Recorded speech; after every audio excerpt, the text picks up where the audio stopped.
Hi, and welcome to this live reading from Night Watch, an Alliance Agency novel, Book 1, by Maddie Wade and India Kells, and this is presented by Itsy Bitsy Book Bits. Chapter 1. Kingsley Knight crossed his arms over his chest as pride and contentment settled inside him. He never could have imagined this feeling of achievement 12 months ago. The last year had been one of the most difficult of his life, but in some ways he didn't regret what had happened or the choices he'd made because they'd led him here. He looked out across the training field at the fantastic team he was part of as Kane Davies showed M. Harris, his boss lady, how to adjust her aim for a larger caliber weapon. Kane was an ex-undercover ATF agent and had been a recommendation by Lance, the head of the Purgatory organization where Shane, his other boss, had started his career outside the military.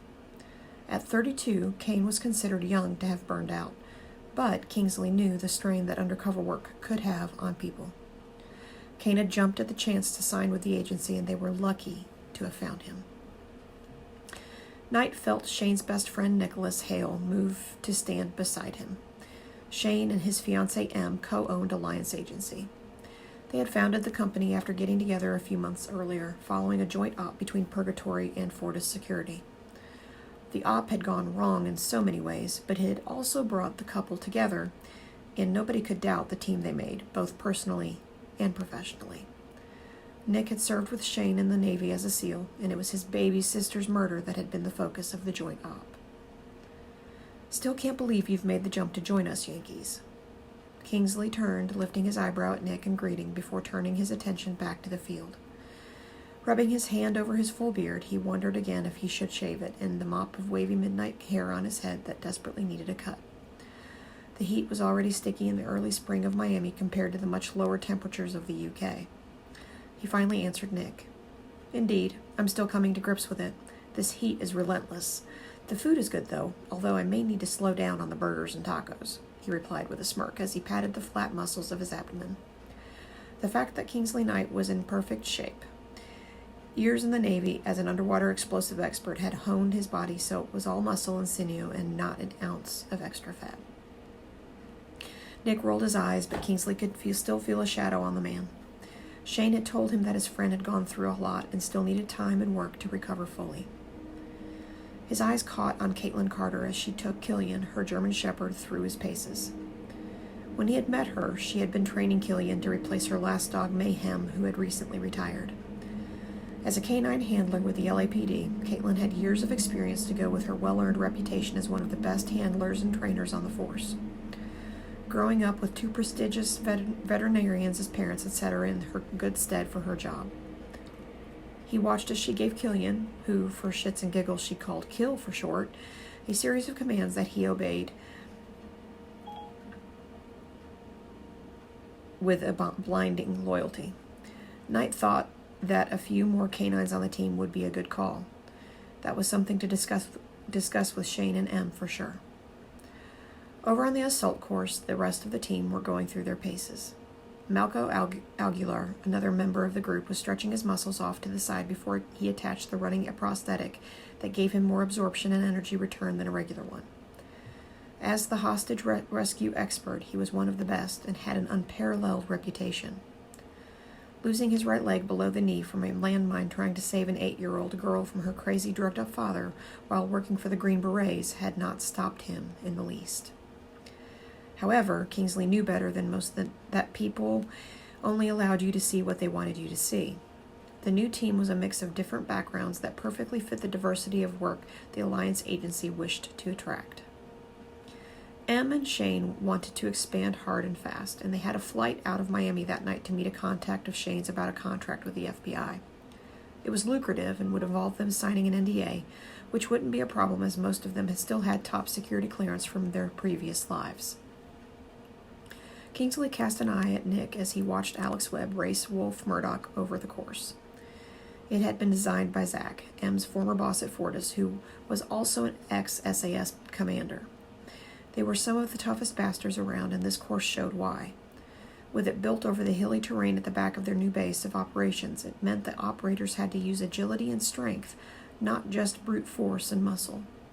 It was why Caitlin, Em, and Mercy, the three women on the team, had some of the best times on the leaderboard. Wolf raced over the ropes with speed, but Webb had the edge as they crawled through the wet tunnels with barbed wire overhead.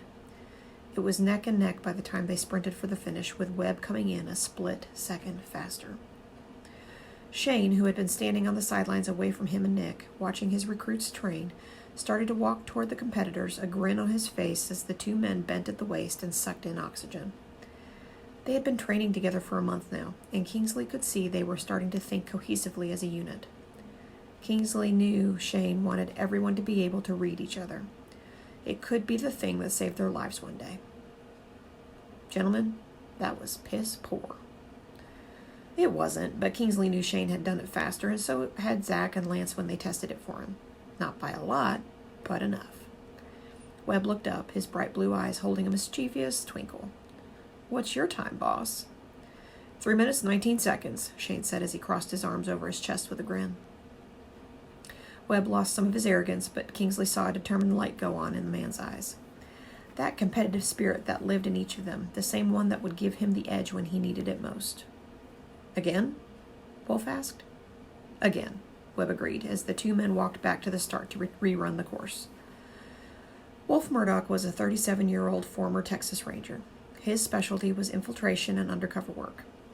The man looked like he belonged on a cattle ranch, and he was often seen in cowboy boots and hat. He gave off a relaxed air that fooled most people into thinking he was safe, and they never realized he was the one hunting and stalking them until it was too late. It was how he'd got his name in the service. A woman's scent filtered across Kingsley's senses even as he felt her come to stand beside him silently. It was easy to recognize M's signature perfume. What was their time? Her British accent was a reminder he wasn't home anymore, and he felt homesick for just a minute. 3 minutes, 27 seconds. He watched her nod and then twisted around as they heard Cleo approach. Now that woman had been a surprise. Tall, slim, with pale purple hair, perfect skin, and a sweet smile that made him think of candy and flowers. It was all a ruse, though, because their office manager was a shark in clownfish clothing underneath all that sweetness. She had already whipped the office into shape, sorting out payroll, taxes, invoicing, and setting up email accounts for everyone. She had even had a little training from Dee, one of their consultant hackers, on how to keep the website and email secure above what an average person would know. Now, as she bounced across the field in a short, flowery dress that was sexy but demure, he wondered at the excited look on her face. "Cleo?" Em asked the question. "We just had a case come in." She was barely hiding her excitement. It was their first case, and Kingsley felt a twinge of excitement hit his belly. Cleo handed Em a note with the necessary details as the others started to crowd around. Kane and Caitlin also joined them.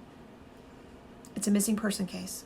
Raymond Rutherford III, no less, wants us to find his niece, Sydney Rutherford," Em read. "Do we have any more details?"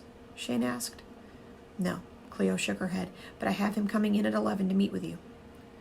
"I know a bit about this guy," Caitlin said as they walked off the field when Shane called time on the morning's training. "How?" Shane asked as he watched her control the colossal dog at her side with a few barely perceptible hand movements. He came to the attention of the LAPD when a woman who worked with him accused him of assault. All the charges were dropped, and he was exonerated. "But," Em asked as they moved into the office space past the rear entrance leading directly to the conference room. "I don't know, but he was off. I can't say how. I couldn't take to him at all." "Okay, let's bear that in mind when we meet with him." Kingsley followed the rest of the team and hit the locker rooms that housed separate showers and changing facilities for the men and women. The compound also had a break room that had a TV, pool table, and Xbox, as well as 3 large couches. A small kitchen was next to the break room containing cooking facilities.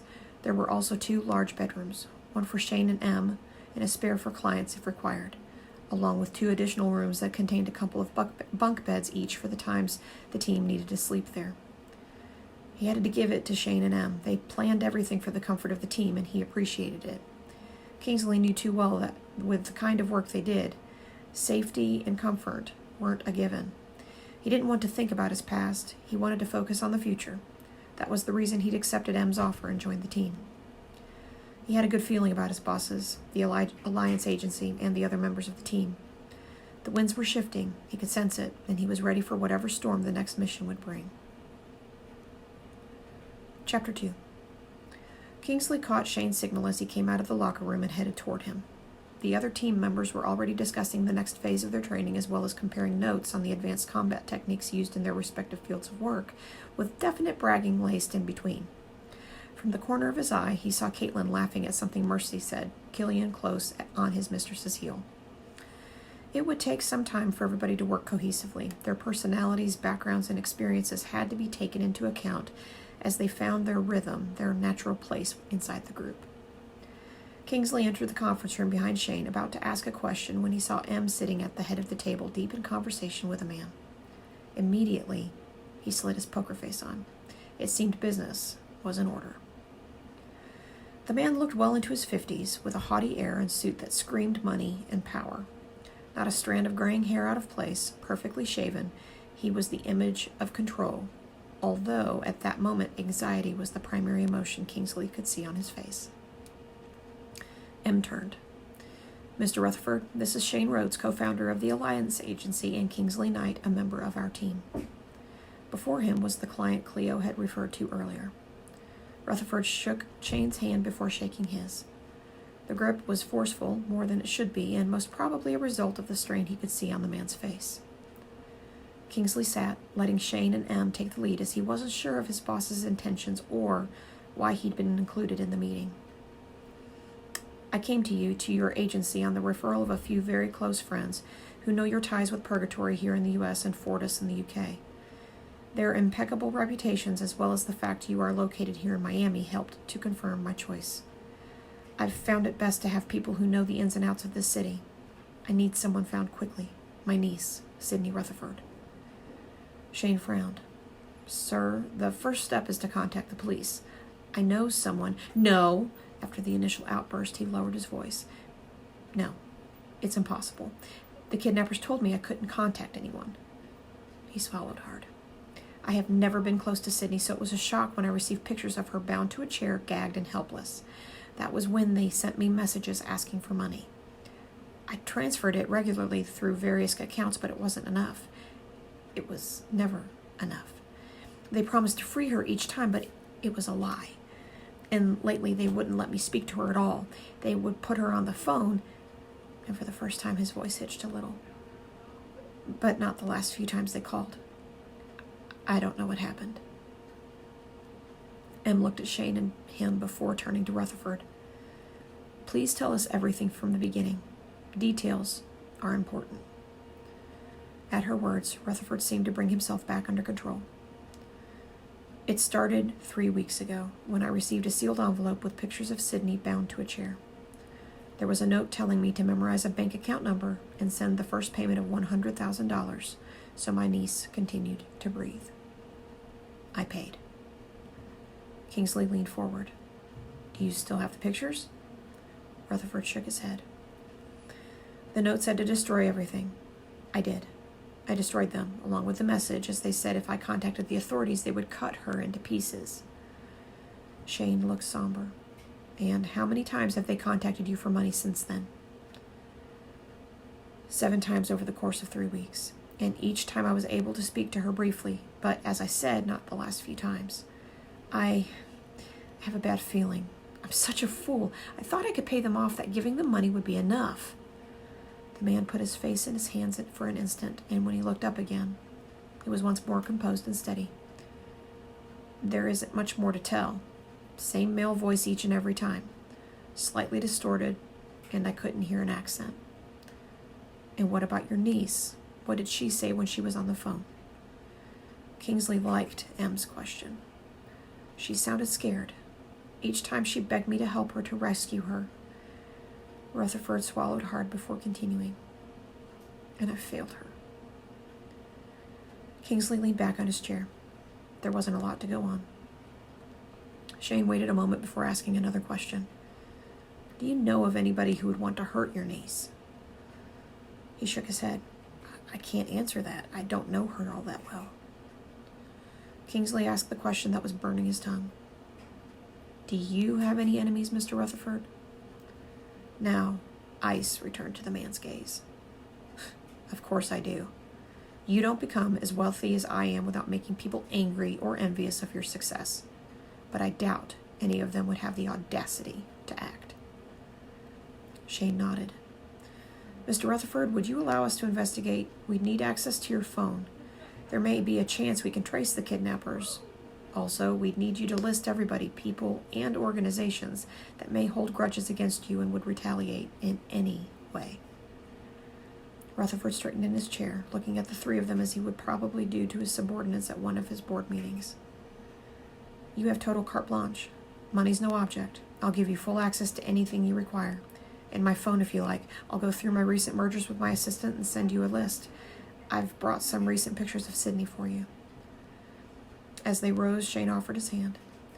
Be assured we take your case seriously and we'll do everything in our power to save your niece. Kingsley will be the team leader on this and will inform you personally of any developments and of the steps taken to find your niece. It was a jolt to hear his name and the trust in Shane's voice. The approval on M's face confirmed it was a topic his bosses had discussed beforehand. In turn, he shook Rutherford's hand. Rest assured I won't stop until I find your niece, sir. The businessman gave him a curt nod before setting his phone on the table. Taking out a card and pen, he jotted a few notes on the back of it. Here is the number of my secondary phone as well as my assistant's. I also added my phone code and the bank account numbers I can remember. Give me your contact information and I'll send you everything else as soon as I get back to the office. Kingsley gave him his card, and then Em and Shane escorted him out. Immediately, Cleo peeked inside, almost as if reading his mind. Need anything, Kingsley? Yeah, call the team in. We have a mission.